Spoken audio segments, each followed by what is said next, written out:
Sebelum kita mengikuti bacaan pelajaran sekolah Sabat untuk hari ini, mari kita berdoa terlebih dahulu. Bapa kami dalam kerajaan surga, terima kasih untuk kesempatan yang Engkau berikan untuk kami dapat mendengarkan sebagian dari firman-Mu. Isilah kami dengan Roh-Mu yang suci, agar kami dapat mengerti apa yang Engkau inginkan kami pelajari hari ini. Dalam nama Yesus kami sudah berdoa. Amin. Pelajaran Sekolah Sabat, Selasa 25 November 2025, pelajaran yang ke-9 di triwulan yang keempat. Judul pelajaran Sekolah Sabat kita untuk hari ini adalah Tantangan dari Negeri Itu. Bacalah Yosua 13 ayat 1 sampai 7. Meskipun tanah Kanaan adalah anugerah dari Tuhan, apa sajakah tantangan yang muncul ketika kita memiliki tanah itu? Yosua 13 ayat 1 sampai 17. Setelah Yosua menjadi tua dan lanjut umurnya, berfirmanlah Tuhan kepadanya, "Engkau telah tua dan lanjut umur, dan dari negeri ini masih amat banyak yang belum diduduki. Inilah negeri yang tertinggal, segenap wilayah orang Filistin dan seluruh negeri orang Gesur, mulai dari sungai Sikor di sebelah timur Mesir sampai ke daerah Ekron ke arah utara. Semuanya itu terhitung tanah orang Kanaan. Ada 5 raja kota orang Filistin, yakni di Gaza, di Asdod, di Askelon, di Gad, dan di Ekron, dan orang Awi. Di sebelah selatan, seluruh negeri orang Kanaan dan Miara, kepunyaan orang Sidon sampai ke Afek, sampai ke daerah orang Amori. Selanjutnya negeri orang Gebal dan seluruh gunung Libanon di sebelah matahari terbit, mulai dari Baal Gad di kaki gunung Hermon sampai ke jalan yang menuju ke Hamat. Semua yang diam di pegunungan, mulai dari gunung Libanon sampai ke Misrefot Maim. Semua orang Sidon, aku sendiri akan menghalau mereka dari depan orang Israel. Hanya undikanlah dahulu negeri itu di antara orang Israel menjadi milik pusaka mereka, seperti yang kuperintahkan kepadamu. Oleh sebab itu, bagikanlah negeri ini kepada suku yang 9 itu, dan kepada suku Manasye yang setengah itu menjadi milik pusaka mereka." Mengingat fakta bahwa selama berabad-abad orang Israel telah hidup sebagai budak, keterampilan militer mereka tidak memadai untuk menaklukkan negeri itu. Bahkan para majikan budak mereka, orang Mesir dengan pasukan yang terampil dan lengkap, tidak mampu mendudukinya secara permanen.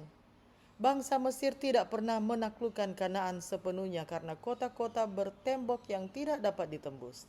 Sekarang, sebuah bangsa yang terdiri dari para mantan budak diperintahkan untuk menaklukkan sebuah negeri yang tidak dapat ditaklukkan oleh tuan mereka sebelumnya. Jika mereka dapat memiliki tanah itu hanya karena kasih karunia Tuhan, bukan karena usaha mereka sendiri. Yosua 13-21 membahas tentang pembagian tanah kepada suku-suku Israel.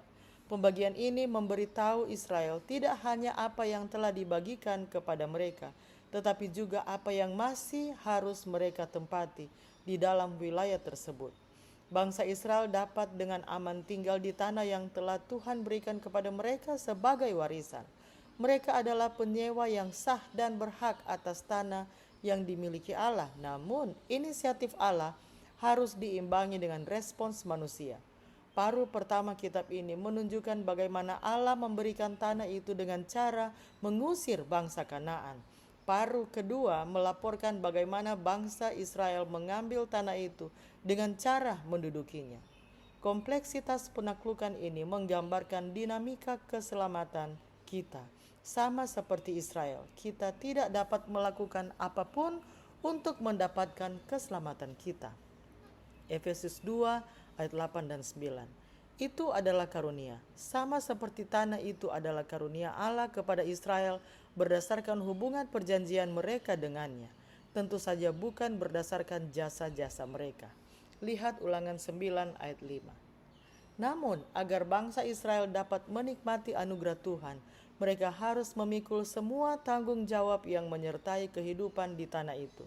Sama seperti kita harus melalui proses pengudusan dalam ketaatan kita yang penuh kasih kepada persyaratan sebagai warga negara kerajaan Allah, meskipun bukan hal yang sama. Paralel antara pemberian tanah kepada mereka melalui kasih karunia dan keselamatan yang kita terima melalui kasih karunia cukup dekat. Kita telah diberi anugerah yang luar biasa, tetapi anugerah ini dapat hilang jika kita tidak berhati-hati. Bagaimanakah orang-orang Kristen saat ini menghadapi tantangan yang serupa dengan tantangan-tantangan yang berkaitan dengan pendudukan tanah perjanjian? Lihat Filipi 2 ayat 12 dan Ibrani 12 ayat 28. Filipi 2 ayat 12, hai saudara-saudaraku yang kekasih, kamu senantiasa taat, karena itu tetaplah kerjakan keselamatanmu dengan takut dan gentar, bukan saja seperti waktu aku masih hadir, tetapi terlebih pula sekarang waktu aku tidak hadir. Ibrani 12 ayat 28, jadi karena kita menerima kerajaan yang tidak tergoncangkan, marilah kita mengucap syukur dan beribadah kepada Allah menurut cara yang berkenan kepadanya, dengan hormat dan takut.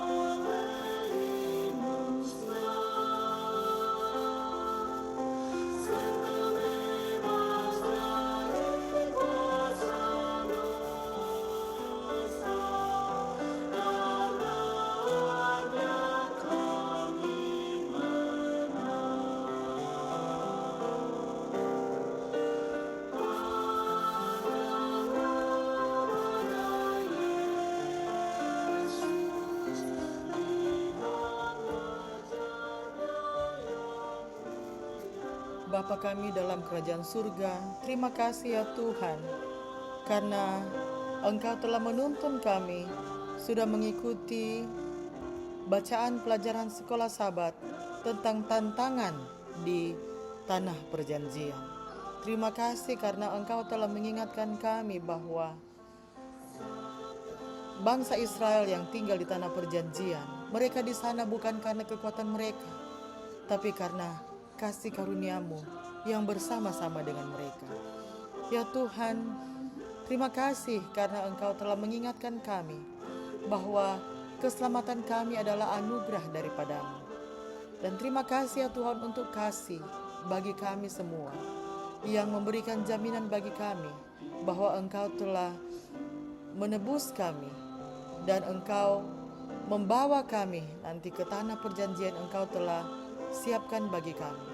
Mampukanlah kami ya Tuhan untuk terus memandang kepadamu, memandang kepada wajah-Mu yang mulia. Dan kiranya ya Tuhan, Engkau dapat menolong kami, agar kami tidak akan fokus kepada kesenangan dunia, tapi hanya memandang kepadamu saja. Terima kasih untuk kasih setia-Mu bagi kami.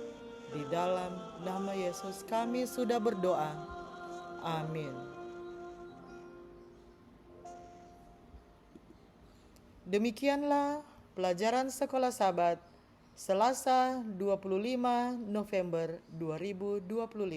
Sampai bertemu di pelajaran sekolah Sabat selanjutnya. Tuhan memberkati.